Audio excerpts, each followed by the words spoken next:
ಕರ್ತನ ಪರಿಶುದ್ಧ ನಾಮಕ್ಕೆ ಸ್ತೋತ್ರವಾಗಲಿ. ಕರ್ತನ ಸನ್ನಿಧಾನದಲ್ಲಿ ಬೆಳಗಿನ ಜಾವದಲ್ಲಿ ಮುಂಜಾವಿನ ಪ್ರಾರ್ಥನೆಗೆ ಸೇರಿ ಬರಲು ಕರ್ತನ ಕೊಟ್ಟಂತ ಕೃಪೆಗಾಗಿ ಹಲ್ಲೆಲೂಯಾ. ಈ ಸಮಯದಲ್ಲಿ ಕರ್ತನ ಸನ್ನಿಧಾನದಲ್ಲಿ ಇವತ್ತಿನ ದಿವಸ ಕರ್ತನ ನಮಗೆ ಆಲಯದ ಒಳಗಡೆ ಪ್ರಾರ್ಥನೆ ಮಾಡೋದಕ್ಕೆ ಕೊಟ್ಟ ಕೃಪೆಗಾಗಿ ಕರ್ತನಿಗೆ ಸ್ತೋತ್ರ ಹಲ್ಲೆಲೂಯಾ. ನಾವು ಒಂದು ವಾಕ್ಯದ ವಿಚಾರವಾಗಿ ನಾವು ಧ್ಯಾನ ಮಾಡಿದ ಯೆರೆಮೀಯ ಪ್ರವಾದನ ಗ್ರಂಥ 1ನೇ ಅಧ್ಯಾಯ 11ನೇ ವಚನದಲ್ಲಿ, ಇದಲ್ಲದೆ ಯೆಹೋವನು ಯೆರೆಮೀಯನೇ ಏನು ನೋಡುತ್ತಿ ಎಂದು ನನ್ನನ್ನು ಕೇಳಿದನು. ಅದಕ್ಕೆ ನಾನು ಚಚ್ಚರ ಮರದ ರೆಂಬೆಯನ್ನು ನೋಡುತ್ತೇನೆ ಅಂದೇನು. ಆಗ ಯೆಹೋವನು ನನಗೆ, ಸರಿಯಾಗಿ ನೋಡಿದ್ದಿ, ನನ್ನ ಮಾತನ್ನು ನೆರವೇರಿಸುವುದಕ್ಕೆ ಎಚ್ಚರಗೊಂಡಿದ್ದೇನೆ ಎಂದು ತಿಳಿದುಕೋ ಎಂಬುದಾಗಿ ಹೇಳಿದನು. ಹಲ್ಲೆಲೂಯಾ. ತಕ್ಕ ಉತ್ತರ ಈ ಒಂದು ದೇವರು ಕೇಳ್ತಾರೆ, ಪ್ರಶ್ನೆ ಕೇಳ್ತಾರೆ, ಅದಕ್ಕೆ ತಕ್ಕ ಉತ್ತರವನ್ನ ಯೆರೆಮೀಯ ಕೊಡ್ತಾ ಇದ್ದಾನೆ. ಯೆರೆಮೀಯ ಕೊಟ್ಟ ಉತ್ತರ ಸರಿಯಾಗಿದೆ ಅನ್ನೋದನ್ನ ದೇವರು ಅಲ್ಲಿ ವೆರಿಫೈ ಮಾಡೋದನ್ನ ನಾವು ನೋಡ್ತೇವೆ. ಅದೇ ರೀತಿಯಲ್ಲಿ ಕರ್ತನು ನಮಗೆ ಏನನ್ನು ತೋರಿಸ್ತಾನೋ, ಕರ್ತನು ನಮ್ಮನ್ನ ಏನ ಹೇಳ್ತಾನೋ ಅದನ್ನು ಗ್ರಹಿಸುವಂತ ಆತ್ಮಿಕ ಕಣ್ಣುಗಳು ನಮಗೆ ತೆರೆಯಲ್ಪಡಲಿ. ಹಲ್ಲೆಲೂಯಾ. ನಾವು ಅನೇಕ ವಿಚಾರಗಳನ್ನ ಧ್ಯಾನ ಮಾಡ್ತೇವೆ. ನೇರವಾಗಿ ನಾವು ನಿನ್ನೆ ಎಲ್ಲ ವಿಚಾರಗಳನ್ನ ನೋಡೋದಕ್ಕಿಂತ ಫರೋನ ನಾವು 8 ಬಾಧೆಗಳು ನಡೆದಿದ್ದಾವೆ. ಫರೋನ್ ಮತ್ತು ಅಲ್ಲಿ ಮೋಶೆ ಮಧ್ಯದಲ್ಲಿ ಕಾನ್ವರ್ಸೇಷನ್ ಅಂದ್ರೆ ಮಾತುಕತೆ ನಡೀತಾ ಇದೆ. ಮಾತುಕತೆ ನಡೆದ ವಿಚಾರದಲ್ಲಿ 3 ಸಾರಿ ಅವನು ಕಂಡೀಷನ್ ನ ಹೇಳಿ, ಹೋಗಿ ಅಂತ ಅನ್ಕೊಂಡು ಹೇಳಿ, ಹೋಗಬೇಡ ಅಂತ ಅನ್ಕೊಂಡು ಹೇಳಿ ಕೆಲವು ಕಂಡೀಷನ್ ಗಳನ್ನ ಹಾಕ್ತಾನೆ. ಈಗ 4ನೇ ಕಂಡೀಷನ್ಗೆ ಬರೋಣ. ಕರ್ತನ ಸನ್ನಿಧಾನದಲ್ಲಿ ಯಾವ ಬಾಧೆ ಆದ ನಂತರ 4ನೇ ಕಂಡೀಷನ್ ಬಗ್ಗೆ ಮಾತನಾಡಲಾಗ್ತಿದೆ ಎಂದು ನೋಡುವಾಗ 3 ದಿನ ಕಾರ್ಗತ್ತಲು ಉಂಟಾಗುತ್ತೆ. ಸಂಪೂರ್ಣವಾಗಿ ಯಾರಿಗೂ ಕಾಣ್ತಾ ಇಲ್ಲ. ಯಾರು ಬಂದ್ರು, ಯಾರು ಕಳ್ಳ ಬಂದ್ರು, ಮನೇಲಿ ಬಂದು ಹೋದ್ರು ಕೂಡ ಯಾರಿಗೂ ಗೊತ್ತಾಗಲ್ಲ ಅನ್ನೋ ರೀತಿಯಲ್ಲಿ 3 ದಿನದ ಕಾರ್ಗತ್ತಲು ಇಡೀ ಐಗುಪ್ತ ದೇಶ. ನಮಗೆ ಕರೆಂಟ್ ಹೋಗಿರೋ ಪರಿಸ್ಥಿತಿ ಗೊತ್ತಿದೆ, ಆದ್ರೆ ಕರೆಂಟ್ ಹೋಗಿರೋದ್ರಿಂದ ಇದು ಕಾರ್ಗತ್ತಲೆ. ನಮ್ಮ ಮಂಗಳೂರಲ್ಲಿ ಗರಗಂಡ ಕತ್ತಲೆ ಅಂತ ಹೇಳ್ತಾರೆ. ಗರಗಂಡ ಕತ್ತಲೆ ಅಂದ್ರೆ ಅದು ಕತ್ತಲೆಗೆ ಮೀರಿದ ಕತ್ತಲೆ ಇಲ್ಲ ಅನ್ನೋ ರೀತಿಯಲ್ಲಿ ಅದನ್ನ ಹೇಳ್ತಾರೆ. ಸೊ ಈ ರೀತಿಯ ಕತ್ತಲೆಯಲ್ಲಿತ್ತು. ಸೊ ಆ ಕತ್ತಲೆ ಇರುವ ನಂತರ ಈ ಕತ್ತಲೆಯಿಂದ ಬಿಡುಗಡೆ ಆಗೋದಕ್ಕೋಸ್ಕರ ನನ್ಗೆ ಗೊತ್ತಿಲ್ಲ, ಫರೋನ ಆಸ್ಥಾನದಲ್ಲಿ ಕರೆಂಟ್ ದೀಪನ ಏನೋ ಇತ್ತೋ ಏನೋ ಗೊತ್ತಿಲ್ಲ. ಯಾಕಂದ್ರೆ ಇವ್ರು ಮಾತಾಡ್ಬೇಕಲ್ಲ, ಫರೋನ್ ಮಾತಾಡ್ಬೇಕು, ಮೋಶೆ ಕೇಳ್ಬೇಕು, ಮೋಶೆ ಮಾತಾಡಿದ ಫರೋನ್ಗೆ ಇಬ್ಬರಿಗೂ ಮುಖ ಕಾಣ್ಬೇಕಲ್ಲ. ಅದೆಲ್ಲೇನೋ ದೀಪ ಇತ್ತು ಅನ್ಸುತ್ತೆ. ವಿಮೋಚನಾ ಕಾಂಡ 10ನೇ 24ನೇ ವಚನಕ್ಕೆ ಬರುವಾಗ, ವಿಮೋಚನಾ ಕಾಂಡ 10ನೇ 24ನೇ ವಚನ ಬರುವಾಗ, ಆಗ ಫರೋನು ಮೋಶೆಯನ್ನು ಕರೆಸಿ, ನೀವು ಹೋಗಿ ಯೆಹೋವನಿಗೆ ಆರಾಧನೆ ಮಾಡಿ ಬರಬಹುದು, ನಿಮ್ಮ ಮನೆಗಳಿಗೆ ಸೇರಿದವರು ಹೋಗಬಹುದು. ಈಗ ಏನು ಕಂಡೀಷನ್, ಏನಕ್ಕೆ ಒಪ್ಪದ? ನೀವು ಹೋಗಬಹುದು, ಆದ್ಮೇಲೆ ನಿಮ್ಮ ಮನೆಯವರು ಕೂಡ ಹೋಗ್ಬೋದು. ನೋಡ್ರಿ, ಒಂದು ಮಟ್ಟಕ್ಕೆ ಸೈತಾನು ಕೆಲವು ಮನೆ ಸದಸ್ಯರನ್ನ ಹಿಡಿದಿಟ್ಟಿರ್ತಾನೆ. ಆದ್ಮೇಲೆ ಏನಂತಾನೆ, ನೀನು ಹೋಗುವಪ್ಪ, ನಿನ್ ಮನೆಯವರು ಹೋಗು. ಯಾಕಂತಂದ್ರೆ ದೇವ್ರು ನನಗೆ ಆಗ್ತಿರೋ ಇದೆಯಲ್ಲ ಸಮಸ್ಯೆಗಳು ಅಥವಾ ಯಾವ ರೀತಿಯಲ್ಲಿ ತಡೆ ನನಗೆ ಟಾರ್ಚರ್ ಆಗ್ತಿದೆ ನೋಡು, ಅದನ್ನ ತಡ್ಕೊಳಕ್ ನನ್ಗೆ ಆಗ್ತಾ ಇಲ್ಲ ಅಂತ ಅನ್ಕೊಂಡು ಸೈತಾನನ್ನು ಬಿಟ್ಟು ಬಿಡ್ತಾನೆ. ತದನಂತರ ಹೋಗಬಹುದು, ನಿಮ್ಮ ಕುರಿದನಗಳನ್ನು ಮಾತ್ರ ಇಲ್ಲೇ ಬಿಟ್ಟು ಹೋಗಬೇಕು ಅಂತ. ಇನ್ನೊಂದು ಕಂಡೀಷನ್ ಏನು, ನಿಮ್ಮ ಕುರಿದನಗಳನ್ನ ಇಲ್ಲೇ ಬಿಟ್ಟು ಹೋಗಬೇಕು. ಇಸ್ರೇಲರಿಗೆ ಕುರಿದನಗಳೇ ಮೇನ್ ಇರೋದು. ಯಜ್ಞವನ್ನ ಅರ್ಪಿಸುವುದಕ್ಕೆ ಏನ್ ಬೇಕು ಅವರಿಗೆ ಒಂದು ಕುರಿ ಅಥವಾ ಯಾವ್ದು ಪ್ರಾಣಿಗಳ ಒಂದು ಯಜ್ಞವನ್ನು ಸಮರ್ಪಿಸೋದಕ್ಕೆ ಆ ಪ್ರಾಣಿಗಳಾಗಿದೆ. ಅದಕ್ಕೆ ಮೋಶೆ ನೋಡ್ರಿ, ಗಮನಿಸ್ರಿ, ನೋಡ್ರಿ, ನೀವು ದೇವರನ್ನ ನಂಬೋದು, ಆತನ ಕೆಲವು ಸರಿ ಸೈತಾನನ ಅಷ್ಟೊಂದು ತಲೆ ಕೆಡಿಸ್ಕೊಳ್ಳೋದಿಲ್ಲ. ಆದ ನಂತರ ದೇವರ ಸನ್ನಿಧಾನದಲ್ಲಿ ಭಾನುವಾರ ಬರೋದು ಕೂಡ ಯಾರ ಕೆಲವರು ಪಾಪ ಮಾಡಿನೋ ಅಥವಾ ಲೋಕದಲ್ಲಿ ಇದ್ದು ಭಾನುವಾರ ಬರೋರಿದ್ದಾರೆ, ಏನು ಸಮಸ್ಯೆ ಇಲ್ಲ. ಆದ್ರೆ ನೋಡ್ರಿ, ಇಲ್ಲಿ ಯಜ್ಞವನ್ನ ಸಮರ್ಪಿಸುವಂತ ಪರಿಸ್ಥಿತಿ ಬಂದಾಗ ಯಜ್ಞಕ್ಕೆ ಬೇಕಾದಂತಹ ಪ್ರಾಣಿಗಳನ್ನ ಅಲ್ಲಿ ತಡೆಯುತ್ತಿರುವುದನ್ನ ಅಥವಾ ಅದನ್ನ ಕೊಡದೇ ಇರೋದನ್ನ, ಅದಕ್ಕೆ ಹೋಗಬಾರ್ದು ಇವರ ಜೊತೆ ಅನ್ನೋದನ್ನ ತಡೆಯನ್ನ ಹಾಕುತ್ತಿರುವುದನ್ನ ನಾವು ಗಮನಿಸ್ತೀವಿ. ನಾವೆಲ್ಲರೂ ಕೂಡ ಮುಂಜಾನೆ ಪ್ರಾರ್ಥನೆ ಬರ್ತೇವೆ, ಉಪವಾಸ ಪ್ರಾರ್ಥನೆ ಬರ್ತೇವೆ, ಮಹಾ ಉಪವಾಸ ನಡೆಯುತ್ತೆ. 21 ದಿವಸಗಳ ಉಪವಾಸ ಮಾಡ್ತೇವೆ. ಆದ ನಂತರ 21 ದಿವಸಗಳ ಉಪವಾಸದಲ್ಲಿ ಅಲ್ಲಿ 1 ಗಂಟೆ ಬಂದು ಪ್ರಾರ್ಥನೆ ಮಾಡ್ತೇವೆ. ಎಲ್ಲರೂ ಈ ರೀತಿ ಇಲ್ಲ. ನಮ್ಮ ಸಭೆಯಲ್ಲಿ ಗಮನಿಸಿದ್ರೆ ಎಲ್ಲರೂ ಈ ರೀತಿ ಇಲ್ಲ. ಅವ್ರು ಏನ್ ಕುತ್ಕೊಂಡು ಹೇಳ್ತಾರೆ ಅಂತಂದ್ರೆ, ನೀವು ದಿನಾಲೂ ಹೋಗ್ಬೇಕಾ ಸಭೆಗೆ, ದಿನಾಲೂ ಹೋಗಬೇಕಾ, ಉಪವಾಸವನ್ನ ಮಾಡಬೇಕಾ, ಭಾನುವಾರ ಪ್ರತಿ ವಾರ ಹೋಗ್ಬೇಕಾ, ಖಾಲಿ ಕರ್ತನ ಮೇಲೆ ಹೋಗೋದ್ರೆ ಸಾಕಾಗಲ್ಲ ಒಂದು ಸರಿ ಹೋದ್ರೆ. ಈ ರೀತಿಯ ಪ್ರಶ್ನೆಗಳು ಬರ್ತವೆ. ಈ ರೀತಿಯ ನಮಗೆ ತಡೆಗಳು ಬಂದಾಗ ನಮ್ಮ ಮನೆಯಲ್ಲೇ ಅನೇಕ ಬಾರಿ ಈ ತಡೆಗಳು ಬರ್ತವೆ, ಅನೇಕ ಪ್ರಶ್ನೆಗಳು ಬರ್ತವೆ. ಈ ರೀತಿಯ ಪ್ರಶ್ನೆಗಳು. ದಿನಾಲು ಹೋಗಬೇಕಾ, ದಿನಾಲು ಮಾಡಬೇಕಾ, ದಿನಾಲು ಸತ್ಯವೇದ ಓದಬೇಕಾ, ದಿನಾಲು ಆರಾಧನೆ ಮಾಡಬೇಕಾ, ವೈಯಕ್ತಿಕ ಪ್ರಾರ್ಥನೆ ಮಾಡಬೇಕಾ ಅನ್ನೋ ರೀತಿಯ ಒಂದು ಪ್ರಶ್ನೆಗಳು ಬರ್ತವೆ. ಆದ್ರೆ ಇಲ್ಲಿ ಏನಾಗ್ತಾ ಇದೆ, ನಾವು ಯಜ್ಞವನ್ನ ಸಮರ್ಪಿಸುವುದಕ್ಕೋಸ್ಕರವಾಗಿ ನಮಗೆ ಪ್ರಾರ್ಥನೆ ಬಹಳ ಪ್ರಾಮುಖ್ಯ. ಹಲ್ಲೆಲೂಯ.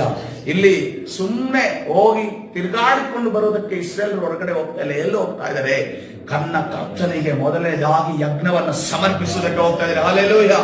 ನಾವು ಮುಂಜಾವಿನ ಪ್ರಾರ್ಥನೆಗೆ ಬರೋದು ಎಷ್ಟು ಪ್ರಾಮುಖ್ಯ, ಅದನ್ನ ಯಾವ ರೀತಿಯಲ್ಲಿ ಕರ್ತನ ನೋಡ್ತಾನೆ. ಉಪವಾಸ ಪ್ರಾರ್ಥನೆಯಿಂದ ಎಷ್ಟು ಪ್ರಾಮುಖ್ಯ, ಬೈಬಲ್ ಸ್ಟಡಿ ಅನ್ನೋದು ಎಷ್ಟು ಪ್ರಾಮುಖ್ಯ, ಅದೇ ರೀತಿಯಲ್ಲಿ ಮಹಾ ಉಪವಾಸ ಅನ್ನೋದು ಎಷ್ಟು ಪ್ರಾಮುಖ್ಯ. ಅಲ್ಲಿ ಬರುವಂತ ಒಂದೊಂದು ಗಂಟೆಯಲ್ಲಿ ನಾವು ಪ್ರಾರ್ಥನೆ ಹೆಸರು ಕೊಟ್ಟು ನಾನು ಬರ್ತೀನಿ, ನಾನು ಪ್ರಾರ್ಥನೆ ಮಾಡ್ತೀನಿ ಅನ್ನುವಂತ ಒಂದು ವಿಚಾರ ಎಷ್ಟು ಪ್ರಾಮುಖ್ಯ ಅಂತ ಅನ್ಕೊಂಡು ಅದನ್ನು ನಮಗೆ ಗೊತ್ತಿಲ್ಲ. ಆದ್ರೆ ಕರ್ತನ ನೋಡ್ರಿ, ಇಲ್ಲ ಪ್ರಾಮುಖ್ಯ ಇಲ್ಲ ಅಂತಂದ್ರೆ ಅಲ್ಲಿ ಪರೋನ ಬಾಯ ಮುಖಾಂತರವಾಗಿ ಸೈತನ ಕುರಿದನಗಳನ್ನು ತಡಿತಾ ಇರಲಿಲ್ಲ. ಕುರಿದನಗಳನ್ನು ಯಾಕೆ ತಡಿತಾ ಇದ್ದಾರೆ? ನೀನು ಹೋಗ್ರಪ್ಪ, ನೀವು ಹೋಗಿ ತಿರುಗಾಡ್ಕೊಂಡು ಬನ್ರಿ ಅಂತ ಅನ್ಕೊಂಡು ಅವರ ಆಲೋಚನೆ. ಯಾಕಂದ್ರೆ ಇಲ್ಲಿ ಕುರಿದನಗಳನ್ನು ಇಟ್ಕೊಂಡ್ರೆ ಮತ್ತೆ ತಿರುಗಿ ಬರ್ತಾರೆ ಅಂತ ಅರ್ಥ.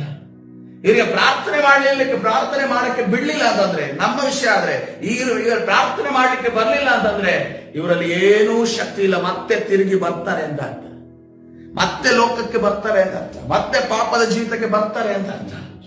ಆದ್ರೆ ಕರ್ತನು ಹೇಳ್ತಾ ಇದ್ದಾನೆ, ಆತನು ನೀನು ಮುಂಜಾವಿನಲ್ಲಿ ಉದಯ ಕಾಲದಲ್ಲಿ ನೀನು ಕರ್ತನನ್ನ ವಂದಿಸಬೇಕು. ಹಲ್ಲೆಲೂಯ.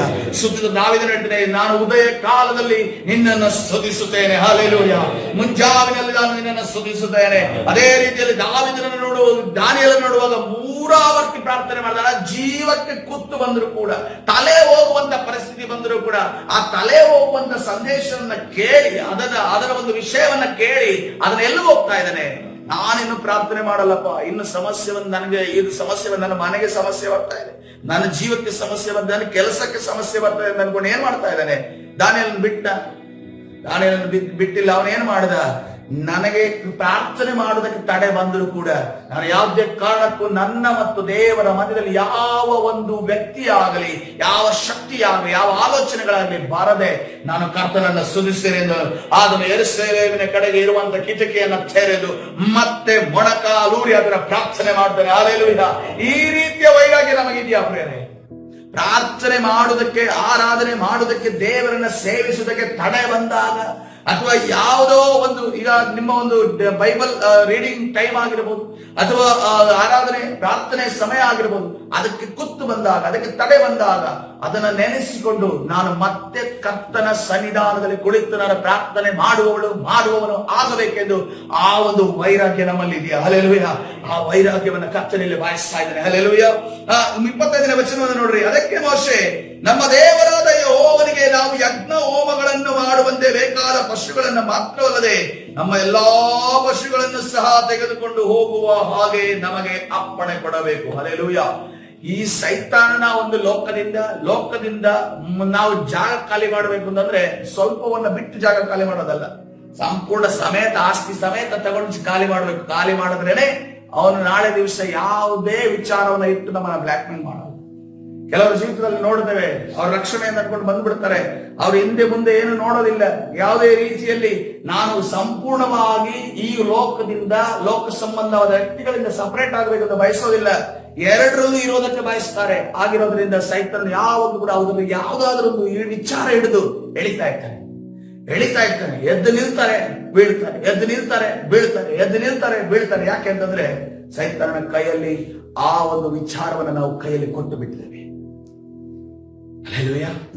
ಇವತ್ತಿನ ದಿವಸದಿಂದ ಸೈತನ್ನ ಕೈಯಲ್ಲಿ ನಮ್ಮ ಹಕ್ಕು ಯಾವುದು ಅಧಿಕಾರ ಇದೆಯೋ ಅದನ್ನ ಕಿತ್ತುಕೊಂಡು ಇದು ನನ್ನದೊಂದು ಹೇಳುವ ಯೇಸುವಿನ ನಾಮದಲ್ಲಿ ನಾವು ಹೇಳಬೇಕಾಗಿದೆ ಪ್ರಿಯರೇ. ಹಲ್ಲೆಲೂಯಾ. ಹಲ್ಲೆಲೂಯಾ. ನಾವು ಆ ರೀತಿಯಲ್ಲಿ ನಿಲ್ಲೋದಾದ್ರೆ ಮಾತ್ರವೇ ಕ್ರಿಸ್ತನ ರಾಜ್ಯದಲ್ಲಿ, ಕ್ರಿಸ್ತನ ಒಂದು ಲೋಕದಲ್ಲಿ ನಾವು ನಿಲ್ಲುವುದಕ್ಕೆ ಸಾಧ್ಯ. ಹಲ್ಲೆಲೂಯಾ. ಇಲ್ಲದೆ ಹೋದ್ರೆ ಸೈತನ ನಮ್ಮನ್ನು ಎಳಿತಾ ಇದ್ರೆ ಹಿಂದೆ ಎಷ್ಟು ಮುಂದೆ ಹೋಗ್ತೇವೋ ಅಷ್ಟು ಹಿಂದೆ ಎಳಿತಾನೆ. ಅದಕ್ಕೋಸ್ಕರವಾಗಿ ನಾವು ಬಲವಾಗಿ ನಿಲ್ಲೋಣ. ಇಷ್ಟು ಆದ ನಂತರ ಇನ್ನೊಂದು ಘಟನೆ ನಡೀತು, ಘೋರವಾದ ಘಟನೆ. ಚೊಚ್ಚಲ ಮಕ್ಕಳು ಸತ್ತೋಗ್ಬಿಡ್ತಾರೆ. ಯಾರು ಚೊಚ್ಚಲ ಮಕ್ಕಳು? ಫರೋನಿಂದ ಹಿಡಿದು ಆ ಒಂದು ದೇಶದಲ್ಲಿರುವಂತ ಬಡವನ ಮನೆಯಲ್ಲಿರುವಂತ ಎಲ್ಲಾ ಐಗುಪ್ತರ ಚೊಚ್ಚಲು ಮಕ್ಕಳು ಸತ್ತೋಗ್ತಾರೆ. ಇಡೀ ದೇಶ, ಐಗುಪ್ತ ದೇಶ ರೋದನ, ಇಡೀ ಐಗುಪ್ತ ದೇಶದಲ್ಲಿ ಕಣ್ಣೀರು, ಗೋಗರಿತಾ ಇದ್ದಾರೆ. ಯಾರು? ಇಸ್ರೇಲ್ರಲ್ಲ, ಐಗುಪ್ತ ದೇಶದವರು ಮಾತ್ರವೇ. ಹಲ್ಲೆಲೂಯಾ. ಗೋಷೆನ್ ಸೀಮೆಯಲ್ಲಿ ಏನಂತೆ? ಸಮಾಧಾನವಿತ್ತಂತೆ. ಹಲ್ಲೆಲೂಯಾ. ದೇವರು ಇಸ್ರೇಲ್ರು ಯಾವ ಪ್ರದೇಶದಲ್ಲಿದ್ರು ಅಲ್ಲಿ ಸಮಾಧಾನವನ್ನ ಕೊಟ್ಟಿದ್ರು. ಯಾಕೆಂತಂದ್ರೆ ಅಲ್ಲಿ ಒಂದು ಹೊಸ ನಿಯಮವನ್ನ ಕರ್ತನ ಸ್ಥಾಪಿಸ್ತಾರೆ. ಏನ್ ನಿಯಮ? ಯಾರ ನಿಲುವು ಪಟ್ಟಿಗಳ ಮೇಲೆ ಆ ಒಂದು ಯಜ್ಞದ ಕುರಿಯ ಒಂದು ರಕ್ತವಿರುತ್ತದೋ ಅದನ್ನ ಸಂಹಾರ ದೂತನು ಅವನು ದಾಟಿ ಹೋಗ್ತಾನೆ. ಹಲ್ಲೆಲೂಯಾ. ಆ ಒಂದು ಮನೆಯಲ್ಲಿ ಯಾವುದೇ ಮರಣವಿಲ್ಲ ಎಂದು ನಾವು ನೋಡ್ತೇವೆ. ಈ ಸಂಸ್ಕಾರ ಗೊತ್ತಿದ್ದು ಮೋಶೆಯ ಮುಖಾಂತರ ಯಾರಿಗೆ ಮಾತ್ರ? ಇಸ್ರೇಲರಿಗೆ ಮಾತ್ರ ಗೊತ್ತಿತ್ತು. ಇವತ್ತಿನ ದಿವಸವೂ ಕೂಡ ನಮ್ಮ ಮನೆಯಲ್ಲಿ ಯೇಸುವಿನ ರಕ್ತ ಇರೋದಾದ್ರೆ ನಮ್ಮ ಮನೆಗೆ ಯಾವುದೇ ಗಂಡಾಂತರ ಆಗದ ಹಾಗೆ ಕರ್ತನು ಕಾಯುವಾತನಾಗಿದ್ರೆ, ಹಲ್ಲೆಲೂಯಾ, ನಮ್ಮ ಮೇಲೆಯೂ ನಮ್ಮ ಮನೆಯ ಮೇಲೆಯೂ ಕರ್ತನ ರಕ್ಷಣೆ ಇರೋದಾದ್ರೆ, ನಮ್ಮ ಜೀವನದ ಮೇಲೆ ಕರ್ತನ ರಕ್ಷಣೆ ಇರೋದಾದ್ರೆ, ಯೇಸುವಿನ ರಕ್ಷಣೆ ಇರೋದಾದ್ರೆ ಯಾವ ದುರಾತ್ಮಗಳು ಹೊರಗಡೆ ಒಳಗಡೆ ಬಂದು ನಮಗೆ ಯಾವ ಹಾನಿಯನ್ನ ಮಾಡೋದಕ್ಕೆ ಸಾಧ್ಯವಿಲ್ಲ. ಯಾಕೆಂದ್ರೆ ಹೆದರುವುದು ಯಾವುದಕ್ಕೆ? ಯೇಸುವಿನ ರಕ್ತಕ್ಕೆ, ಯೇಸುವಿನ ನಾಮಕ್ಕೆ ಆಗಿದೆ. ಕರ್ತನ ಪರಿಶುದ್ಧ ನಾಮಕ್ಕೆ ಸ್ತೋತ್ರವಾಗಲಿ. ಇದುವರೆಗೂ ನೀವು ಹೋಗಬೇಡಿ ಹೋಗಬೇಡಿ ಹೋಗಬೇಡಿ ಅಂದ್ಕೊಂಡು ಹೇಳ್ತಿದ್ದಂತ ಫರೋಹನು ವಿಮೋಚನಾ ಕಾಂಡ 12ನೇ 31ನೇ ವಚನ ಬರುವಾಗ ಎಂತ ಪರಿಸ್ಥಿತಿ ಆಗ್ತಾ ಇದೆ ಅಂತಂದ್ರೆ 31ನೇ ವಚನವನ್ನ ಓದಿಕೊಳ್ಳೋಣ. ಫರೋಹನು ಆ ರಾತ್ರಿಯಲ್ಲೇ ಎಮರ್ಜೆನ್ಸಿ ಮೋಶೆ ಆರೋನರನ್ನ ಕರೆಸಿ, ನೀವು ಇಸ್ರೇಲ್ಯರನ್ನು ನನ್ನ ಜನರ ಮಧ್ಯದಿಂದ ನೀವು ಇಸ್ರೇಲರೆಲ್ಲರೂ ನನ್ನ ಜನರ ಮಧ್ಯದಿಂದ ಹೊರಟು ಹೋಗ್ರಿ. ನೀವು ಕೇಳಿಕೊಂಡ ಮೇರೆಗೆ ಯೆಹೋವನನ್ನು ಆರಾಧಿಸಿ, ಹೆಂಗ್ ಬೇಕೋ ಹಂಗ ಆರಾಧನೆ ಮಾಡ್ರಿ. ಕೆಲವು ಸಲ ರಕ್ಷಣೆ ಸಿಕ್ಕಿದಾಗ ಹೋಗಪ್ಪ, ನೀನ್ ಚರ್ಚ್ಗೆ ಹೋಗು, ನೀನ್ ಅಲ್ಲಿ ಆರಾಧನೆ ಮಾಡು, ನೀನು ಸತ್ಯವೇದ ಓದು, ಪ್ರಾರ್ಥನೆ ಮಾಡು, ಉಪವಾಸ ಮಾಡು, ಎಲ್ಲವನ್ನ ಮಾಡು ಅಂತ ಅನ್ಕೊಂಡು ಮನೆಯಲ್ಲಿ ಫ್ರೀಡಮ್ ಸಿಗುತ್ತಲ್ಲ, ಇದೇ ನಡೆಯೋದಲ್ಲಿ. ಹಲ್ಲೆಲೂಯಾ. ಎಲ್ಲ ಕಣ್ಣಿಗೆ ಕಾಣದ ವ್ಯಕ್ತಿ, ಕಣ್ಣಿಗೆ ಕಾಣದ ಶಕ್ತಿ ಎಲ್ಲವೂ ಕೂಡ ನಮ್ಮನ್ನು ಬಿಟ್ಟು ಫ್ರೀಡಮ್ ಆಗಿ ನಮ್ಮ ದೇವರನ್ನ ಸಂಧಿಸುವುದಕ್ಕೆ ಕರ್ತನು ಅವಕಾಶ ಮಾಡಿಕೊಡುವ ಆತನಾಗಿದೆ. ಹಲ್ಲೆಲೂಯಾ. ನೀವು ಕೇಳಿಕೊಂಡಂತೆ ನಿಮ್ಮ ಕುರಿದನಗಳನ್ನು ತೆಗೆದುಕೊಂಡು ಹೋಗಬಹುದು. ನಾ ಕಂಡೀಷನ್ ಆಗ್ತಿಲ್ಲ, ಹೋಗ್ಬಾರ್ದು, ಈಗ ತಗೊಂಡೋಗ್ರಿ. ಅದಲ್ಲದೆ ನನ್ನ ಹಿತಕ್ಕಾಗಿ ಪ್ರಾರ್ಥಿಸಿ. ಹಲ್ಲೆಲೂಯಾ. ಒಬ್ಬ ಅನ್ಯ ಜನದ ಫರೋಹ ಹೇಳ್ತಾರೆ, ಯಾವ ಬಾಯಲ್ಲಿ ಪ್ರಾರ್ಥನೆ ಮಾಡಿದ ನಾಟಕೀಯವಾಗಿ ಹೇಳ್ತಾ ಇದ್ದಾರೆ. ಈಗ ಏನಾಗಿದೆ? ಸುಸ್ತಾಗ್ಬಿಟ್ಟಿದ್ದಾನೆ. 10 ವಾದಗಳು ಮುಗಿದ ನಂತರ ಫುಲ್ ಸುಸ್ತಾಗ್ಬಿಟ್ಟಿದ್ದಾನೆ. ಮಗನ್ನ, ತನ್ನ ತಲೆಮಾರನ್ನ ಕಳ್ಕೊಂಡ್ಬಿಟ್ಟಿದ್ದಾನೆ. ಕಣ್ಣು ಮುಂದೆ ಇದ್ದಂತ ಆಟ ಆಡ್ತಿದ್ದಂತ ಮಗುವನ್ನ ಕಳ್ಕೊಂಡ ನಂತರ ನನ್ನ ಹಿತಕ್ಕೋಸ್ಕರವಾಗಿ ಪ್ರಾರ್ಥನೆ ಮಾಡ್ರಿ. ನಮಗೂ ಹೇಳಿದವರಿದಾರಲ್ಲ ಅನ್ಯ ಜನರು, ನನಗೋಸ್ಕರ ಪ್ರಾರ್ಥನೆ ಮಾಡ್ರಿ. ಎಷ್ಟೋ ವಾದ ಮಾಡಿರ್ತಾರೆ, ಎಷ್ಟೋ ವಾದ ವಿರೋಧವಾಗಿ ನಡೆದಿರ್ತಾರೆ. ಕೊನೆಗೆ ಸತ್ಯ ಅರ್ಥ ಆದ ಇನ್ನು ಏನು ಆಗಲ್ಲ ಅನ್ನೋದಾಗ ಏನ್ ಮಾಡ್ತಾರೆ?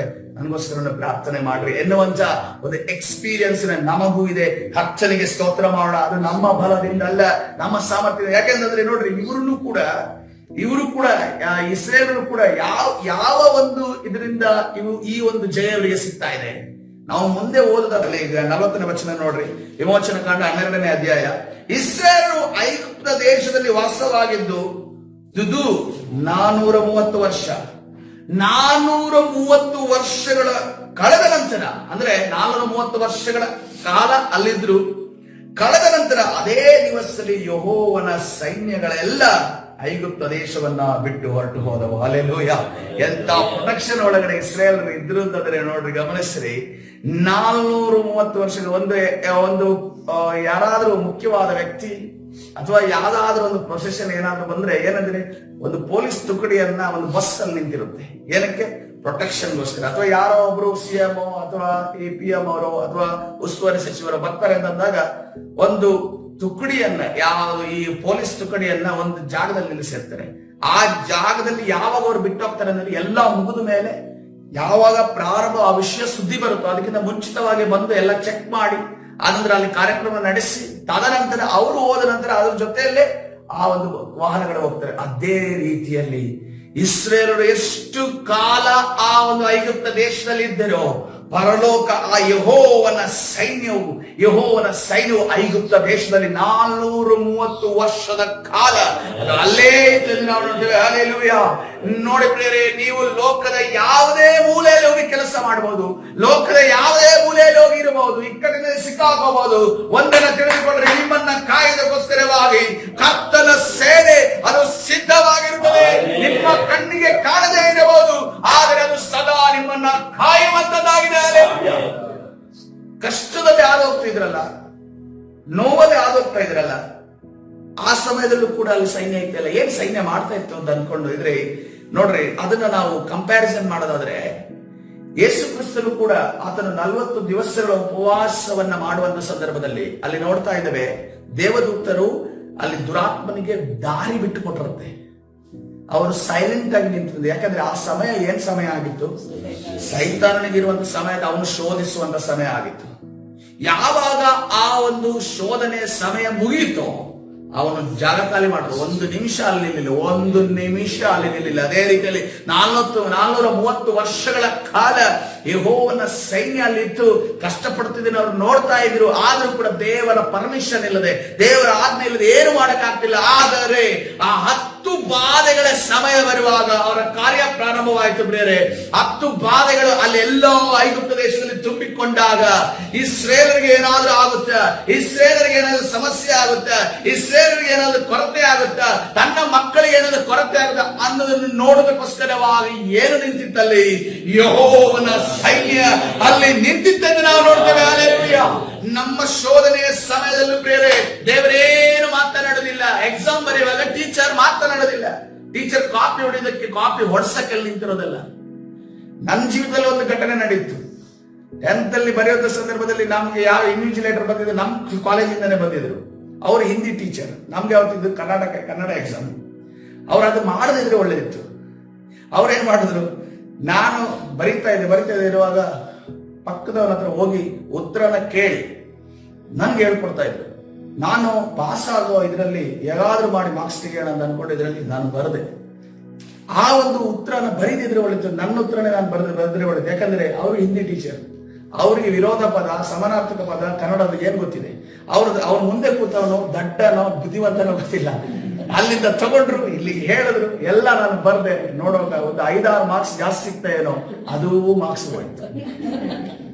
ಸೊ ಅದಕ್ಕೋಸ್ಕರವಾಗಿ ಕೆಲವು ಬಾರಿ ನಾವು ಸತ್ಯ ಮಾರ್ಗದಲ್ಲಿ, ನೀತಿ ಮಾರ್ಗದಲ್ಲಿ ಮಾತ್ರ ಜಯವನ್ನು ಕಾಣಬಹುದು. ನಾವು ಅಂದುಕೊಳ್ತೀವಿ ಶಾರ್ಟ್ ಕಟ್ ಅಲ್ಲಿ ಹೋದ್ರೆ ನಾವು ಬಹಳ ಜಯ ಕಾಣಬಹುದು, ಬಹಳ ಫಲ ಕೊಡಬಹುದು. ಆದ್ರೆ ಅದು ನಿಮಗೆ ಫಲ ಕೊಡೋದಿಲ್ಲ. ಅದು ನಿಮಗೆ ಒಂದಲ್ಲ ಒಂದು ದಿವಸ ಕುತ್ತನ್ನ ತರುತ್ತೆ. ಹಲ್ಲೆಲೂಯಾ. ಅದಕ್ಕೋಸ್ಕರವಾಗಿ ನೋಡ್ರಿ, ಎಕ್ಸಾಮ್ ಟೈಮಲ್ಲಿ ಟೀಚರ್ಸ್ ಹೆಲ್ಪ್ ಮಾಡಬಾರ್ದಿತ್ತು. ಅಲ್ಲಿ ಹೆಲ್ಪ್ ನಡೀತಲ್ವಾ, ಅದು ತಪ್ಪು ತಾನೆ, ಅದಕ್ಕೆ ಅನುಭವಿಸಬೇಕಾದ ಪರಿಸ್ಥಿತಿ ಬಂತು. ಅದಕ್ಕೋಸ್ಕರವಾಗಿ ಒಂದನ್ನು ನಾವು ಅರಿತುಕೊಳ್ಬೇಕಂತಂದ್ರೆ, ಎಕ್ಸಾಮ್ ಟೈಮಲ್ಲಿ ನಮಗೆ ಯಾವ ಟೀಚರ್ಸ್ ಹೆಲ್ಪ್ ಮಾಡೋದಿಲ್ಲ. ನಮ್ಮ ಕರ್ತನು ಕೂಡ ಒಬ್ಬ ಉಪದೇಶಕನಾಗಿದ್ದಾರೆ. ಹಲ್ಲೆಲೂಯಾ. ಆತನು ದೊಡ್ಡ ಟೀಚರ್ಗಳ ಮೇಲೆ ಇರುವಂತ ಟೀಚರ್ ಆಗಿದ್ದಾರೆ. ಹಲ್ಲೆಲೂಯಾ. ಆ ಟೀಚರ್ ಕೂಡ ನಮ್ಗೆ ಯಾರು ಹೆಲ್ಪ್ ಮಾಡೋದು, ಒಂದು ಸೌಂಡ್ ಕೂಡ ಬರೋದಿಲ್ಲ. ಪ್ರಾರ್ಥನೆ ಮಾಡಿದ್ರೆ ಉತ್ತರ ಇಲ್ಲ, ಸ್ತೋತ್ರ ಮಾಡಿದ್ರೆ ಉತ್ತರ ಇಲ್ಲ, ಎಷ್ಟು ಹೋಗಿದ್ರೆ ಉತ್ತರ ಇಲ್ಲ. ಆದ್ರೆ ಆತನ ಸಮಯಕ್ಕೆ ದೇವರು ಉತ್ತರವನ್ನು ಕೊಡುವಾತನಾಗಿದೆ. 430 ವರ್ಷಗಳ ಕಾಲ ಯಾವ ಉತ್ತರ ಇಲ್ಲದ, ಯಾವ ಪರಲೋಕದಿಂದ ಯಾವ ಸೌಂಡು ಇಲ್ಲ. ಆದ್ರೆ 430 ವರ್ಷ ಫಿನಿಶ್ ಆದ ಕೂಡಲೇ ಮೋಶೆಯನ್ನ ಕರ್ತನು ಐಗುಪ್ತ ದೇಶಕ್ಕೆ ಕಳಿಸ್ತಾ ಇದ್ದಾನೆ. ನೀನು ಇಸ್ರಾಯೇಲರನ್ನ, ನನ್ನ ಮಕ್ಕಳ ಕೂಗನ್ನ ನಾನು ಕೇಳಿದ್ದೇನೆ, ಅವರನ್ನ ಬಿಡುಗಡೆ ಮಾಡಿ ತೆಗೆದುಕೊಂಡು ಬಾ. ಹಲ್ಲೆಲೂಯಾ. ಅದೇ ರೀತಿಯಲ್ಲಿ ನಮ್ಮ ಶೋಧನೆಯ ಸಮಯ ಮುಕ್ತಾಯವಾಗುವಂತ ಸಮಯ ಹತ್ತಿರವಾಗಿದೆ. ಹಲ್ಲೆಲೂಯಾ. ಕರ್ತನ ಪರಿಶುದ್ಧ ನಾಮಕ್ಕೆ ಸ್ತೋತ್ರವಾಗಲಿ. ಅಷ್ಟು ಮಾತ್ರ ಮುಗಿದೋಗಿಲ್ಲ, ಇನ್ನೂ ಇದಾವೆ. ಐಗುಪ್ತರು ಏನನ್ಕೋತಿದ್ರು ಅಂದ್ರೆ, ನಾವೆಲ್ಲರೂ ಸಾಹಿತ್ಯವೆಲ್ಲ 33ನೇ ವಚನ ಅಂದುಕೊಂಡು ಇಸ್ರೇಲರನ್ನು ತಮ್ಮ ದೇಶದಿಂದ ತೊರೆಯಾಗಿ ಕಳುಹಿಸಿಬಿಡದೆ ಅಪೇಕ್ಷೆ ಪಟ್ಟು ಅವರನ್ನು ಬಲತ್ಕರಿಸಿದರು. ಇಸ್ರೇಲರ ಪ್ಯಾಕಿಂಗ್ ಯಾರು ಮಾಡ್ತಾ ಇದ್ದಾರೆ? ಐಗುಪ್ತ ದೇಶದವ್ರು ಮಾಡ್ತಾ ಇದ್ದಾರೆ. ಹಲ್ಲೆಲೂಯಾ. ಪ್ಯಾಕಿಂಗ್ ಯಾರು ಮಾಡ್ಬೇಕನ್ನು, ಹೊರಗಡೆ ಟೂರ್ಗೆ ಹೋಗ್ಬೇಕಾದ್ರೆ ಪ್ಯಾಕಿಂಗ್ ಮಾಡ್ಬೇಕಿತ್ತು. ಆದ್ರೆ ಪ್ಯಾಕಿಂಗ್ ಯಾರು ಮಾಡ್ತಾ ಇದ್ದಾರೆ? ಇಸ್ರೇಲ್ ಸುಮ್ಮನೆ ಕೂತಿದ್ದಾರೆ. ಯಾರು ಪ್ಯಾಕಿಂಗ್ ಮಾಡ್ತಾ ಇದ್ದಾರೆ? ಐಗುಪ್ತ ದೇಶದವರು ಪ್ಯಾಕಿಂಗ್ ಮಾಡಿ ಕಳಿಸ್ತಾ ಇದ್ದಾರೆ. ನೀವು ಇನ್ನು ಇಲ್ಲಿ ಇರೋದು ಬೇಡ, ಇನ್ನು ಕಣ್ಣು ಕಾಣಬಾರ್ದು, ನೀವು ತಿರುಗು ನೋಡದೆ ಹೋಗಿ ಅಂತ ಹೇಳ್ತಾರಲ್ಲ, ಆ ರೀತಿಯಲ್ಲಿ ಇನ್ನು ತಿರುಗು ನೋಡಬಾರ್ದು. ಈ ಕಡೆ ಐಗುಪ್ತ ದೇಶ ಅನ್ನೋದು ನಾನು ಹೋಗಿಲ್ಲ, ಇರ್ಲಿಲ್ಲ, ಬರ್ಲಿಲ್ಲ, ನನ್ಗೆ ಗೊತ್ತಿಲ್ಲ ಅನ್ನೋ ರೀತಿಯಲ್ಲಿ ನೀವು ಜೀವನ ಮಾಡ್ಬೇಕು. ಇಲ್ಲಿ ಕುಡಿದು ನೀವು ಅಂತ ಅನ್ಕೊಂಡು ಇಸ್ರೇಲ್ ಅನ್ನ ಕಳಿಸ್ತಾ ಇದ್ರೆ ಅಷ್ಟು ಮಾತ್ರ ಕಳೆದ. ಇಸ್ರೇಲ್ ಏನ್ ಮಾಡಿದ್ರು? ದೇವ್ರು ಹೇಳಿದಾರಲ್ಲ, ನಮಗೆ ಚಿನ್ನ ಬೆಳ್ಳಿಯನ್ನ ಕೊಟ್ಟು ಕಳಿಸ್ತಾರೆ ನಿಮಗೆ. ದೇವ್ರೇನ್ ಮಾಡ್ತಾರೆ? ಇಸ್ರೇಲರು ಮೋಶೆಯ ಮಾತಿನ ಮೇರೆಗೆ ಐಗುಪ್ತರಿಂದ ಬೆಳ್ಳಿ ಬಂಗಾರದ ಒಡವೆಗಳು, ಬಟ್ಟೆಗಳನ್ನು ಕೇಳಿಕೊಂಡರು. ಇದು ಐಗುಪ್ತ ದೇಶದ ಬಟ್ಟೆ, ಬೆಳ್ಳಿ, ಬಂಗಾರ ಇಸ್ರೇಲರು ಕೇಳ್ತಾ ಇದ್ದಾರೆ. ಇದು ಹೆಂಗ್ ಸರಿನಾ ತಪ್ಪೋ? ಹೆಂಗೆ ಇದು ಹೆಂಗೆ ಸರಿ? ಮೋಶೆ ಹೇಳೋದು ಮಾತ್ರ ಕೇಳಬೇಕು. ಇನ್ನೊಂದು ಆಲೋಚನೆ ಇದೆ, ಇಸ್ರೇಲ್ ಒಳಗಡೆ ಇದೆ. 430 ವರ್ಷ ಬಿಟ್ಟಿ ಕೆಲಸ ಮಾಡಿಸಿದಾರಲ್ಲ, ಅದ್ರ ಲೆಕ್ಕ ಇದೆ. ತೆಗಿರಿ ಲೆಕ್ಕ. ಈಗ ಎಲ್ಲಿ ಬೆಳ್ಳಿ ಬಂಗಾರ ನಮ್ಮ ಹತ್ರ ಕಿತ್ಕೊಂಡು ಬೆಳ್ಳಿ ಬಂಗಾರ ಮಾಡಿದಿರಲ್ಲ, ಹೆಂಡತಿಗೊಂದು ಬಂಗಾರ, ಮಕ್ಕಳಿಗೊಂದು ಬಂಗಾರ, ತನಗೊಂದು ಬಂಗಾರ ಮಾಡಿದಿರಲ್ಲ, ಎಲ್ಲ ಹೊರಗಡೆ ತನ್ರಿ. ನಮ್ಗೆ ಈಗ ಹೋಗ್ಬೇಕು, ನಮ್ಗೆ ಪ್ರಯಾಣಕ್ಕೆ ಖರ್ಚಿಗೆ ಹಣ ಬೇಕು, ಅದಕ್ಕೋಸ್ಕರವಾಗಿ ತೆಗೀರಿ ಕೈಗೆ ಕೊಟ್ಟು ಕಳಿಸ್ಲಿಲ್ಲ. ಅವಾಗ ಏನ್ ಮಾಡ್ತಾರೆ ಇವರು? ಯೆಹೋವನು ಅವರ ಮೇಲೆ ಐಗುಪ್ತರಲ್ಲಿ ದಯೆಯನ್ನು ಹುಟ್ಟಿಸಿದ್ದರಿಂದ ಅವರು ಕೇಳಿಕೊಂಡದ್ದನ್ನು ಕೊಟ್ಟರು. ಏನ್ ಕೇಳಿದ್ರು? ತಗೊಂಡು. ಆಸ್ತಿ ಬೇಕಾ ತಗೋ, ಮತ್ತೆ ಇಲ್ಲಿ ಬರ್ಬೇಡ ಅಷ್ಟೇ. ಬೆಳೆ ಬೇಕಾ ತಗೋ, ಚಿನ್ನ ಬೇಕಾ ತಗೋ, ಬೆಳ್ಳಿ ಬೇಕಾ ತಗೋ, ಏನ್ ಬೇಕು ಅದನ್ನು ತೆಗೆದುಕೊಟ್ಟು ಕಳಿಸೋದು. ಕರ್ತನು ಅದೇ ರೀತಿಯಲ್ಲಿ ನಮ್ಮ ಜೀವಿತದಲ್ಲಿ ಮಾಡುವ ಆತನೇ. ಏನು ಲೋಕದಲ್ಲಿ ನಾವು ಕಳೆದುಕೊಂಡಿದ್ವು, ಕರ್ತನು ಮತ್ತೆ ತಿರುಗಿ ಅದನ್ನು ನಮಗೆ ಬಡ್ಡಿ ಸಮೇತ ಕೊಡಿಸುವ ಆತನಾಗಿದೆ. Hallelujah, hallelujah. ಅದಕ್ಕೋಸ್ಕರವಾಗಿ ನೋಡ್ರಿ, ಕರ್ತನ ಅದಕ್ಕೆ ಹೇಳಿದ್ದು, ಯಾರು ತನ್ನ ತಂದೆಯನ್ನ, ತಾಯಿಯನ್ನ, ಅಣ್ಣನನ್ನ, ತಮ್ಮನನ್ನ ಎಲ್ಲವನ್ನ ಬಿಟ್ಟು ಬರ್ತಾರೋ, ಲೂಕನ ಸುವಾರ್ತೆಯಲ್ಲಿ ವಾಗ್ದಾನ ಮಾಡಿದ್ದಾನೆ, ಅದನ್ನ ಆತನು ನೀನು ದೇವರನ್ನ ನಂಬಿದ ನಂತರ, ನೀನು ಹಿಂಬಾಲಿಸಿದ ನಂತರ ಅದರ ಎಲ್ಲ ವಿಚಾರಗಳ ಮತ್ತೆ ತಿರುಗಿ ಪ್ಲಸ್ ಏನು, ನಿತ್ಯ ಜೀವವನ್ನು ಕೂಡ ಕೊಡುತ್ತೇನೆ ಎಂದು ಕರ್ತನು ಹೇಳಿದ್ದಾನೆ. Hallelujah, hallelujah, hallelujah. ಅದಕ್ಕೋಸ್ಕರವಾಗಿ ಕರ್ತನ ಹೆಜ್ಜೆ ಜಾಡನ್ನ ಹಿಂಬಾಲಿಸುವುದಕ್ಕೆ ನಾವು ಸಿದ್ಧರಾಗೋಣ ಪ್ರಿಯರೇ. ಹಲ್ಲೆಲೂಯಾ. ಕರ್ತನು ನಮಗೆ ಯಾವ ರೀತಿಯ ರಕ್ಷಣೆ ನೇಮಕ ಮಾಡಿದನು ಹಂಗಂತ ಹೇಳಿ ನಾವು ತಂದೆ ತಾಯಿಗೆ ಹೊಡೆದು, ಅಣ್ಣ ತಮ್ಮದರಿಗೆ ಹೊಡೆದು, ಮೋಸ ಮಾಡಿ, ದಗ ಮಾಡಿ ಅಲ್ಲಿರೋದಕ್ಕೆ ಸರಿಯಾಗಿಲ್ಲ, ಈಗ ಯೇಸು ಸ್ವಾಮಿ ಕರ್ಕೊಂಡು ಹೊರಡೋದು ಅಂತ ಹೇಳ್ತಾ ಇಲ್ಲ. ದೇವರ ನಿಜವಾದ ಪ್ರೀತಿಯನ್ನು ಅರ್ಥ ಮಾಡಿಕೊಂಡು ಹಿಂದೆ ಬರುವಂತ ಅವರೆಲ್ಲರನ್ನ ಬಿಟ್ಟು ಬರುವವನಿಗೆ ಕರ್ತನು ಖಂಡಿತವಾಗಿ ಆಶೀರ್ವಾದ ಮಾಡುವಾತನೆ. ನೋಡ್ರಿ, ಇವರೆಲ್ಲ ಬಿಟ್ಟು ಹೋಗ್ತಾ ಇದಾರೆ. ಯಾರು ಖರ್ಚಿಗೆ ಹಣ ಕೊಡ್ತಾ ಇದಾರೆ?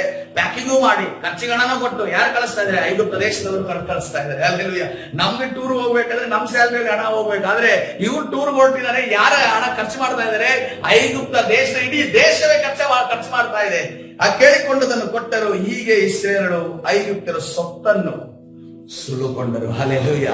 ಸುಲುಕೊಳ್ಳಿಕ್ಕೆ ಯಾವ ಕತ್ತಿ, ಯಾವ ಈಟಿ, ಯಾವ ಒಂದು ಡಾಲು ಅಲ್ಲಿ ಉಪಯೋಗಿಸಲಾಗಿಲ್ಲ. ಕೇವಲ ಕರ್ತನ ಮಾತುಗಳೇ ಅಲ್ಲಿ ಕಾರ್ಯ ಮಾಡಿದವೆ ಎಂದು ನಾವು ನೋಡ್ತೇವೆ. ಇವತ್ತಿನ ದಿವಸ ನಮ್ಮನ್ನು ನಾವು ಕರ್ತನ ಕರಗಳಿಗೆ ಸಮರ್ಪಿಸೋಣ ಪ್ರೇರೆ. ನಾವು ಮುಂಜಾವಿನ ಪ್ರಾರ್ಥನೆಗೆ, ಸತ್ಯವೇದ ಓದೋದಕ್ಕೆ, ಆರಾಧನೆ ಮಾಡುವುದಕ್ಕೆ ಎಲ್ಲದಕ್ಕೂ ನಾವು ಆಸಕ್ತಿ ತೋರಿಸ್ತಾ ಇದ್ದೇವೆ. ನಮ್ಮ ಆಸಕ್ತಿ ನಮ್ಮ ಸ್ವಂತ ದೇವರು ಪ್ರೇರೇಪಣೆ ಕೊಟ್ಟಂತ ಆಸಕ್ತಿ ಆಗಿದೆ. ಯಾರ ಬಲವಂತದಿಂದ ಅಲ್ಲ, ಯಾರ ಬಲವಂತದ ಜಾಸ್ತಿ ದಿನ ಉಳಿಯೋದೇ ಇಲ್ಲ. ಅದಕ್ಕೋಸ್ಕರವಾಗಿ ಇವತ್ತಿನ ದಿವಸ ಕರ್ತನ ಹೇಳ್ತಾ ಇದ್ದೇನೆ, ನನ್ನ ಮತ್ತು ನಿನ್ನ ಮಧ್ಯದಲ್ಲಿ ಯಾರು ಕೂಡ ಅಡ್ಡಿ ಬರಬಾರದು. ನಾನು ನೀನು ಒಂದಾಗಿರ್ಬೇಕು. ಹಲ್ಲೆಲೂಯಾ. ಅದಕ್ಕೋಸ್ಕರವಾಗಿ ನೋಡ್ರಿ, ಅನೇಕ ಜನರಿಗೆ ಮುಂಜಾವಿನ ಪ್ರಾರ್ಥನೆಗೆ ಬರೋದಕ್ಕೆ ಅವಕಾಶ ಇದೆ, ಆದ್ರೂ ಕೂಡ ಅವ್ರು ಬರ್ತಾ ಇಲ್ಲ.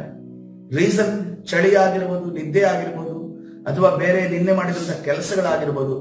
ಆದ್ರೆ ನಾನೇನ್ ಹೇಳೋದಂದ್ರೆ, ಜಾಸ್ತಿ ದಿನ ನಿನ್ನ ದೇವರಿಂದ ಗ್ಯಾಪ್ ಆಯ್ತು ಅಂತಂದ್ರೆ, ನಿನ್ನಲ್ಲಿರುವಂತ ಆ ಒಂದು ಬೆಳಕು, ದೇವರ ಬೆಳಕು ಕಲ್ಲುತ್ತಾ ಹೋಯ್ತು ಅಂತಂದ್ರೆ, ಸೈತಾನ ಸುಮ್ಮನೆ ಬಿಡೋದಿಲ್ಲ. ಅವನು ಕಾಯ್ತಾ ಇದ್ದಾನೆ. ಅವನೇನಂದ್ರೆ, ಅವನ ಬಾಗ್ಲಲ್ಲೇ ಇರ್ತಾನಂತೆ. ಯಾವಾಗ ನನ್ಗೆ ಚಾನ್ಸ್ ಸಿಗುತ್ತೆ, ಎಲ್ಲೋ ಬಂದೆ ಅಂತ ಅನ್ಕೊಂಡು ಸೈತಾನನಿಗೆ ದೇವ್ರು ಕೇಳಿದ್ರೆ ಏನಂದ? ಭೂಮಿಯನ್ನೆಲ್ಲ ತಿರುಗಾಡ್ಕೊಂಡು ಬಂದಂತೆ. ಯೋವನನ್ನು ನೋಡಿದ್ಯಾ? ನೋಡದೆ ಅಂತ ಅಂತಾನೆ. ನೋಡೇ ಬಂದಿರೋದು, ಚೆಕ್ ಮಾಡೇ ಬಂದಿರೋದು, ಯಾವಾಗ ಚಾನ್ಸ್ ಸಿಗುತ್ತೆ ಅಂದ್ರೆ ಕಾಯ್ತಾ ಇದ್ದೀನಿ, ನೀನ್ ಪರ್ಮಿಷನ್ ಕೊಡು, ಹೋಗ್ತೀನಿ, ಅವ್ನು ಹೊಡಿತೀನಿ ಅನ್ನೋ ರೀತಿಯಲ್ಲಿ, ಆ ರೀತಿಯಲ್ಲಿ ತುಂಬಾ ನಮಗಿಂತ ಆಕ್ಟಿವ್ ಆಗಿರುವ ಪರ್ಸನ್ ಅಂದ್ರೆ ಆ ದುರಾತ್ಮ ಅಂತ ನಾವು ನೋಡ್ತಾ ಇದ್ದೇವೆ. ಅದಕ್ಕೋಸ್ಕರವಾಗಿ ನಾವು ಅದಕ್ಕಿಂತ ಆಕ್ಟಿವ್ ಆದಾಗ ದೇವರ ರಾಜ್ಯ ನಮ್ಮಲ್ಲಿಯೂ, ಅದೇ ರೀತಿಯಲ್ಲಿ ನಮ್ಮ ಮನೆಯಲ್ಲಿಯೂ, ನಮ್ಮ ಪಟ್ಟಣದಲ್ಲಿಯೂ, ನಮ್ಮ ರಾಜ್ಯದಲ್ಲಿಯೂ, ನಮ್ಮ ದೇಶದಲ್ಲಿಯೂ ಸ್ಥಾಪಿಸಲ್ಪಡುತ್ತದೆ. ಕರ್ತನ ಪರಿಶುದ್ಧ ನಾಮಕ್ಕೆ ಸ್ತೋತ್ರವಾಗಲಿ. 2ನೇ ಕೊರಿಂಥ ಬರೆದ ಪತ್ರಿಕೆ 4ನೇ ಅಧ್ಯಾಯ 4ನೇ ವಚನವನ್ನು ನೋಡುವಾಗ, 2ನೇ ಕೊರಿಂಥ ಬರೆದ ಪತ್ರಿಕೆ 4ನೇ ಅಧ್ಯಾಯ 4ನೇ ವಚನ, ಇವರಲ್ಲಿ ದೇವ ಪ್ರತಿರೂಪವಾಗಿರುವ ಕ್ರಿಸ್ತನ ಪ್ರಭಾವವನ್ನು ತೋರಿಸುವ ಸುವಾರ್ತೆಯ ಪ್ರಕಾಶವು ಉದಯವಾಗಬಾರದೆಂದು ಈ ಪ್ರಪಂಚದ ದೇವರು ನಂಬಿಕೆ ಇಲ್ಲದವರ ಮನಸ್ಸನ್ನು ಮಂಕು ಮಾಡಿದ್ದಾನೆ. ಹಲ್ಲೆಲೂಯಾ. ಕೆಲವರಿಗೆ ಪ್ರಾರ್ಥನೆ ಮಾಡೋದಕ್ಕೆ ಮನಸ್ಸಿಲ್ಲ, ಕೆಲವರಿಗೆ ಮುಂಜಾನೆ ಪ್ರಾರ್ಥನೆಗೆ ಬರೋದಕ್ಕೆ ಮನಸ್ಸಿಲ್ಲ, ದೇವರ ಆರಾಧನೆ ಮಾಡೋದಕ್ಕೆ ಮನಸ್ಸಿಲ್ಲ, ಅದೇ ರೀತಿಯಲ್ಲಿ ಭಾನುವಾರ ಆರಾಧನೆಗೆ ಬರೋದಕ್ಕೆ ಮನಸ್ಸಿಲ್ಲ, ದೇವರನ್ನ ಪ್ರೀತಿಸ್ತಾ ಇಲ್ಲ. ಯಾಕೆ? ಸೈತಾನ ಅವರ ಮನಸ್ಸನ್ನು ಏನ್ ಮಾಡಿದನಂತೆ? ಮಂಕು ಮಾಡಿದ್ದಾನಂತೆ. ಅಪೊಸ್ತಲ ಕೃತ್ಯ 26:18 ವಚನವನ್ನ ನೋಡುವಾಗ ದೇವರು ಯಾಕೆ ನಮ್ಮನ್ನ ಕಳಿಸಿದ್ದಾನೆ, ಯಾಕೆ ನಮ್ಮನ್ನು ಒಂದು ಮನೆಯಲ್ಲಿ ಇಟ್ಟಿದ್ದಾನೆ, ಗಂಡನಾಗಿಯೋ ಹೆಂಡತಿಯಾಗಿಯೋ ಮಕ್ಕಳಾಗಿಯೋ ಅಣ್ಣನಾಗಿಯೋ ತಮ್ಮನಾಗಿಯೋ ನಮ್ಮನ್ನ ಯಾಕೆ ಇಟ್ಟಿದ್ದಾನೆ, ಅಥವಾ ಉದ್ಯೋಗದ ಸ್ಥಳದಲ್ಲಿ ಒಬ್ಬ ವರ್ಕರ್ ಆಗಿ ಯಾಕೆ ಇಟ್ಟಿದ್ದಾನೆ ಎಂದು ನೋಡುವಾಗ ಅಪೊಸ್ತಲ ಕೃತ್ಯ 26:18 ವಚನ ನೋಡು. ಅವರು ಕತ್ತಲೆಯಿಂದ ಬೆಳಕಿಗೂ ಸೈತಾನನ ಅಧಿಕಾರದಿಂದ ದೇವರ ಕಡೆಗೂ, ಅವರೆಂದ್ರೆ ಯಾರು? ಲೋಕದವರು. ಕತ್ತಲೆಯಿಂದ ಬೆಳಕಿಗೂ ಸೈತಾನನ ಅಧಿಕಾರದಿಂದ ದೇವರ ಕಡೆಗೂ ತಿರುಗಿಕೊಂಡು ನನ್ನಲ್ಲಿ ನಂಬಿಕೆ ಇಡುವುದರಿಂದ ಪಾಪ ಪರಿಹಾರವನ್ನು ಪವಿತ್ರರಾದವರಲ್ಲಿ ಹಕ್ಕನ್ನು ಹೊಂದುವಂತೆ ಅವರ ಕಣ್ಣುಗಳನ್ನು ತೆರೆಯಬೇಕೆಂದು ಅವರ ಬಳಿಗೆ ಯಾರನ್ನು ಕಳಿಸ್ತಾ ಇದ್ದಾರೆ? ನಾನು ನಿನ್ನನ್ನ ಕಳಿಸುತ್ತಿದ್ದೇನೆ. ಹಲ್ಲೆಲೂಯಾ. ಇದು ಪೌಲನಿಗೆ ಹೇಳಿದಂತ ಮಿನಿಸ್ಟ್ರಿಗೆ, ಆತನ ಸೇವೆ ನಿಮಿತ್ತವಾಗಿ ದೇವರು ಹೇಳಿದಂತ ಮಾತಾಗಿದೆ. ಇವತ್ತಿನ ದಿವಸ ನಮ್ಮನ್ನು ಕೂಡ ಪ್ರತಿ ಕ್ಷೇತ್ರದಲ್ಲೂ, ಪ್ರತಿ ಬೀದಿಯಲ್ಲೂ, ಪ್ರತಿ ಉದ್ಯೋಗದ ಸ್ಥಳದಲ್ಲೂ, ಪ್ರತಿ ಮನೆಯಲ್ಲಿ ಕರ್ತನು ನಮ್ಮನ್ನು ಯಾಕೆ ಕಳಿಸಿದ್ದಾನೆ? ಕತ್ತಲೆಯಿಂದ ಬೆಳಕಿಗೆ ಅಲ್ಲಿರುವಂತ ಜನರನ್ನ ತರಬೇಕು, ಸೈತಾನನ ಅಧಿಕಾರದಿಂದ ದೇವರ ಕಡೆಗೆ ತರಬೇಕು. ನನ್ನಲ್ಲಿ ನಂಬಿಕೆ ಇಡುವುದರಿಂದ, ತಿರುಗಿಕೊಂಡು ದೇವರಲ್ಲಿ ನಂಬಿಕೆ ಇಡುವುದರಿಂದ ಪಾಪ ಪರಿಹಾರ ಬಂದಂತವರಿಗೆ ಆಗಬೇಕು. ಪವಿತ್ರರಾದವರಲ್ಲಿ ಹಕ್ಕನ್ನ, ಅಂದರೆ ಪರಿಶುದ್ಧಾತ್ಮನ ಫಲಗಳು, ಪರಿಶುದ್ಧಾತ್ಮನ ಆ ವರಗಳು, ಆ ಒಂದು ಫೆಸಿಲಿಟಿಯನ್ನ ಹೊಂದುವುದಕ್ಕೋಸ್ಕರವಾಗಿ ಏನ್ ಮಾಡಬೇಕು? ಅವರ ಕಣ್ಣು ತೆರೆಯಬೇಕೆಂದು ಯಾರ ಬಳಿಗೆ ನಮ್ಮನ್ನ ಕಳಿಸಿದ್ದಾರೆ? ಈ ಲೋಕದ ಜನರ ಬಳಿಗೆ ನಮ್ಮನ್ನ ಕಳಿಸಿದ್ದಾರೆ. ಹಲ್ಲೆಲೂಯಾ. ನಾವು ನಮ್ಮನ್ನು ಮಾತ್ರ ರಕ್ಷಿಸಿಕೊಳ್ಳೋದಲ್ಲ, ಇನ್ನೊಬ್ಬರಿಗೂ ಕೂಡ ನಾವು ರಕ್ಷಕರಾಗಿ ನಾವು ನಿಲ್ಲಬೇಕಾಗಿದೆ. ನಮ್ಮೊಳಗಿರುವಂತಹ ಯೇಸುವನ್ನ ಪರಿಚಯ ಮಾಡಬೇಕಾಗಿದೆ. ಈ ಸಮಯದಲ್ಲಿ ಪ್ರಾರ್ಥನೆ ಮಾಡಿಕೊಂಡು, ಪರಿಶುದ್ಧನಾದ ದೇವರೇ, ನಿನ್ನ ನಾಮಕ್ಕೆ ಸ್ತೋತ್ರ ಯೇಸಪ್ಪ. ಕರ್ತನೆ, ಈ ಒಂದು ಮುಂಜಾವಿನಲ್ಲಿ ಕರ್ತನೆ, ಆತ್ಮಿಕ ಕಣ್ಣುಗಳು ತೆರೆಯಲ್ಪಡುವುದರ ವಿಚಾರವಾಗಿ, ಇನ್ನೊಬ್ಬರ ಆತ್ಮಿಕ ಕಣ್ಣುಗಳು ತೆರೆಯುವುದಕ್ಕೋಸ್ಕರವಾಗಿ ಕರ್ತನೆ ನಾವು ಪ್ರಾರ್ಥನೆ ಮಾಡುವವರು ಕರ್ತನೆ, ಅದೇ ರೀತಿಯಲ್ಲಿ ನಮ್ಮ ಆತ್ಮಿಕ ಕಣ್ಣು ತೆರೆಯಲ್ಪಡುವುದಕ್ಕೋಸ್ಕರವಾಗಿ ನಿನ್ನಲ್ಲಿ ಕರ್ತನೆ ರಾಜ ಒಂದಾಗಲಿಕ್ಕೆ ಬಯಸುವವರು ನಾವಾಗಿದ್ದೇವೆ ಸ್ವಾಮಿ. ನಮ್ಮನ್ನ ನಡೆಸುವೆ ಸಪ್ಪ ಕರ್ತನೆ. ನಮ್ಮ ಪ್ರಾರ್ಥನೆ ಎಂದಿಗೂ ಕರ್ತನೆ ಯಾರ ಮಾತಿಗೂ ಬಗ್ಗದೆ, ದಾನಿಯೇಲನು ಯಾವ ರೀತಿಯಲ್ಲಿ ಕರ್ತನೆ ತನ್ನ ಕರ್ತನೆ ರಾಜ ಶಾಸನವು ಹೊರಡಿದರೂ ಕೂಡ ಕರ್ತನೆ ಪ್ರಾರ್ಥನೆ ಮಾಡಿದನೋ, ಕರ್ತನೆ ರಾಜ ಆತನು ನಿನ್ನನ್ನು ಧ್ಯಾನ ಮಾಡಿದನೋ, ನಿನ್ನನ್ನು ಸ್ತುತಿಸಿದನೋ, ಅದೇ ರೀತಿಯ ವೈರಾಗ್ಯ ನಮ್ಮನ್ನು ನೀನು ಕೊಡುವುದಕ್ಕಾಗಿ ಸ್ತೋತ್ರ ಕರ್ತನೆ. ಅನುಕೂಲವಿಲ್ಲದಿರುವಾಗಲೂ ನಿನ್ನನ್ನು ಸ್ತುತಿಸುವಾಗ, ಕೊಂಡಾಡುವಾಗ, ಮಹಿಮೆ ಪಡಿಸುವಾಗ ನಮಗೆ ಸಹಾಯ ಮಾಡು ಕರ್ತನೆ. ನಿನ್ನ ಸಾನ್ನಿಧ್ಯ ಈ ಸಮಯದಲ್ಲಿ ನಮ್ಮ ಪ್ರಬಲವಾಗಿ ಕರ್ತನೆ ನಿನ್ನ ವಾಕ್ಯದ ಮುಖಾಂತರವಾಗಿ ಇಳಿದಕ್ಕಾಗಿ ಸ್ತೋತ್ರ. ನಮ್ಮನ್ನ ನಡೆಸು, ಬಲಪಡಿಸಿದ ಪ್ರಸನ್ನತೆಯಿಂದ ತುಂಬು ಸ್ವಾಮಿ. ಕರ್ತನೆ ನಮ್ಮನ್ನ ಕುಗ್ಗಿಸುವಂತ, ಕರ್ತನೆ ನಂಬಿಕೆಯಲ್ಲಿ ಕಡಿಮೆ ಮಾಡುವಂತ, ಕರ್ತನೆ ನಿನ್ನಿಂದ ದೂರ ಆಗುವಂತೆ ಮಾಡುವಂತ ಎಲ್ಲಾ ಸೈತಾನನ ಕಾರ್ಯಗಳನ್ನ ನಜರೇತಿನ ಯೇಸುವಿನ ನಾಮದಲ್ಲಿ ಬಂಧಿಸಿ ಮುರುಗಾತ ಬಿಡುಗಡೆ ಉಂಟು ಮಾಡಿ ನಡೆಸು. ಕರ್ತನಾದ ಯೇಸು ಸ್ವಾಮಿ ಹೆಸರಲ್ಲಿ ಪ್ರಾರ್ಥನೆ ಹೊಂದಿಕೊಳ್ತೇನೆ, ಜೀವ ಉಳ್ಳ ತಂದೆ. ಆಮೆನ್. ಹಲ್ಲೆಲೂಯಾ.